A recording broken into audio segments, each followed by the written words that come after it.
First at 5, breaking news. The Kent County Prosecutor's Office has issued 3 counts of first-degree premeditated murder related to a triple homicide in Grand Rapids. Now, the suspect is identified as Charles Broomfield. He is also charged with using a firearm in the commission of a felony. Broomfield is accused of killing a woman and her 2 sons yesterday at a home on Worden Street Southeast. Today, their family identified the victims as Jacqueline Neill and her 2 sons, 13-year-old Michael Kilpatrick and 15-year-old Cameron Kilpatrick. At 7:40 in the morning on January 27, 2026, Grand Rapids police received a 911 call from a home on Worden Street SE. The caller was crying, sobbing so hard the dispatcher couldn't understand what he was saying. Couldn't get necessary information, just hysterical weeping. The caller finally managed to communicate something. 2 people broke into his house. Someone was shot. Police arrived within minutes. Found the caller in the living room. Charles Broomfield, 44 years old, standing near a woman's body on the floor. The responding officer noted something strange. Charles was calm, not crying, not upset, completely composed. Officers asked if anyone else was in the house. Charles said his son was upstairs. Officers called up to the boy. He answered. They went upstairs, secured the 5-year-old, and escorted him and Charles outside. Then they went back inside to search the rest of the house. In the bedrooms upstairs they found 2 teenage boys, both shot dead in their beds. The woman on the living room floor was 40-year-old Jacqueline Neill, Charles Broomfield's fiancée. The boys were her sons, 15-year-old Cameron Kilpatrick and 13-year-old Michael Kilpatrick. Charles told police 2 intruders broke in, killed his fiancée and her sons, spared him and his 5-year-old boy. But police noticed something immediately. Fresh snow covered the ground outside, and there was only one set of footprints. Welcome to Beyond Guilty. Jacqueline Neill was 40 years old, mother of 4 children, 2 daughters and 2 sons. She'd been in a relationship with Charles Broomfield for years. They met 8 years earlier on Tinder, had a 5-year-old son together. Her sons Cameron and Michael were from a previous relationship. Cameron was 15, smart since he was a baby, according to his father Conrad Kilpatrick. Michael was 13.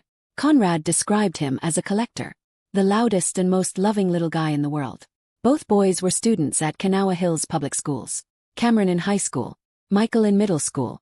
Medical personnel who responded to the scene believed the victims had been dead for an extended period, possibly 40 minutes before they arrived.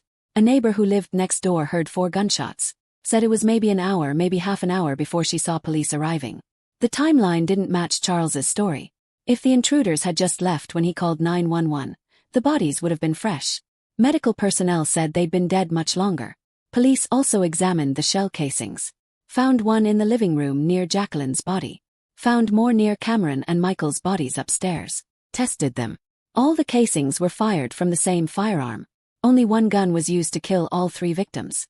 Charles's story involved 2 suspects, 2 different people, but only one gun killed everyone. And there was one more piece of evidence. Officers found keys in Charles's bedroom, on a lanyard, with a tab on it that read number 1 Dad and a photo of his 5-year-old son. The keys fit the padlock on the gun box in the backyard. Share this story so others can see it. Police took Charles Broomfield to the police department. Read him his rights. He agreed to talk. Investigators conducted what they described as a thorough and extensive interview.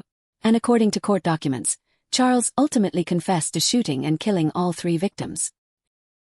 A source close to the investigation tells News 8 that Broomfield is the ex-fiancé of the adult victim in this case. We are also told from that source that the only person to survive the shooting was a 5-year-old child that Broomfield and the victim shared.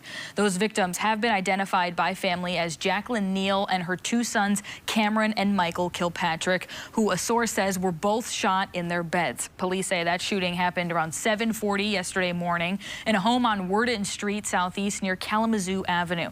The landlord of the home where Neill lived told News 8 that they had just moved in 6 days before this shooting.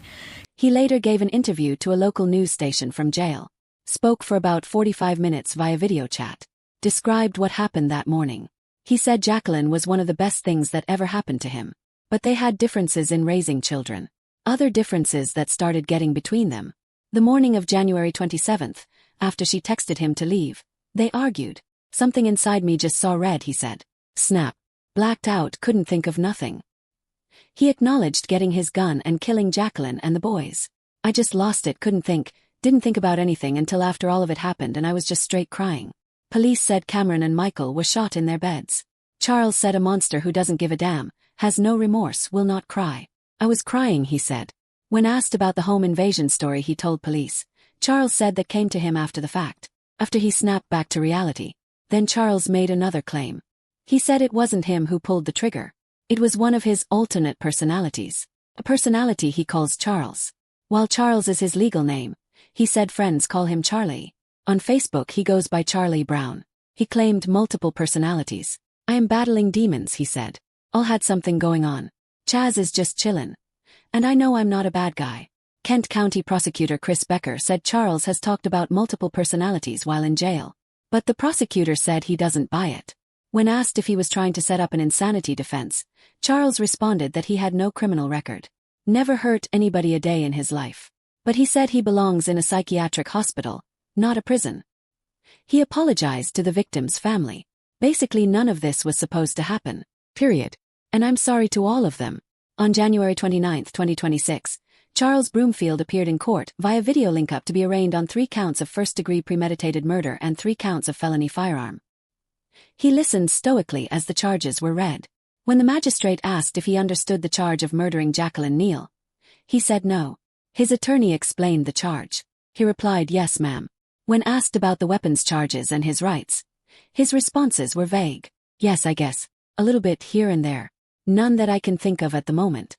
His attorney noted he has no known criminal history. Doesn't currently have a job. Citing the seriousness of the charges and saying he posed a risk to society and was a flight risk, Magistrate Bria Adderley Williams denied bond. If convicted of first-degree murder, Charles Broomfield will spend the rest of his life in prison. Michigan is not a death penalty state. In a statement released to the media, the victim's family called the killings a senseless act of violence that has left our family utterly devastated. There are no words to adequately describe the heartbreak we feel over losing multiple family members. Cameron and Michael's father, Conrad Kilpatrick, told reporters to tell the story of his sons. He called them the most beautiful souls. Said Cameron was the smartest since he was a baby. Michael was a collector and the loudest and most loving little guy in the world. Jacqueline's daughter set up a GoFundMe to help with funeral expenses and to support her 5-year-old brother, who she's now raising. She wrote, "With unimaginable heartbreak, I am sharing the tragic loss of my mom, Jacqueline Neill, and my brothers Cameron and Michael, who were taken from us in an act of violence. Our family has been shattered in a way no words can fully describe. In the midst of this devastating loss, I am now raising my 5-year-old brother and trying to navigate grief while handling responsibilities we were never prepared for." A memorial service for Jacqueline, Cameron, and Michael was held on February 7, 2026 at Remembrance Church in Walker, Michigan. Charles Broomfield's own family released a statement saying they were devastated by the deaths. "There are no words to adequately express the depth of our sorrow for their family and the entire community. Jacqueline, Michael, and Cameron were a vital part of many lives, and the loss is a profound tragedy." The statement went on to say the family had not been in contact with Charles for years. "While the person accused is a biological relative, we have had no contact or communication with him in over a decade. To learn of these events from afar has been heartbreaking. We do not recognize the person described in these reports as the person we once knew." Grand Rapids Police Chief Eric Winstrom called it the most violent day he'd ever seen in the city. "Just devastating, especially the fact that we have 2 young people that have been killed." At a City Public Safety Committee meeting, City Manager Mark Washington said it had been almost 30 days since the last homicide in Grand Rapids.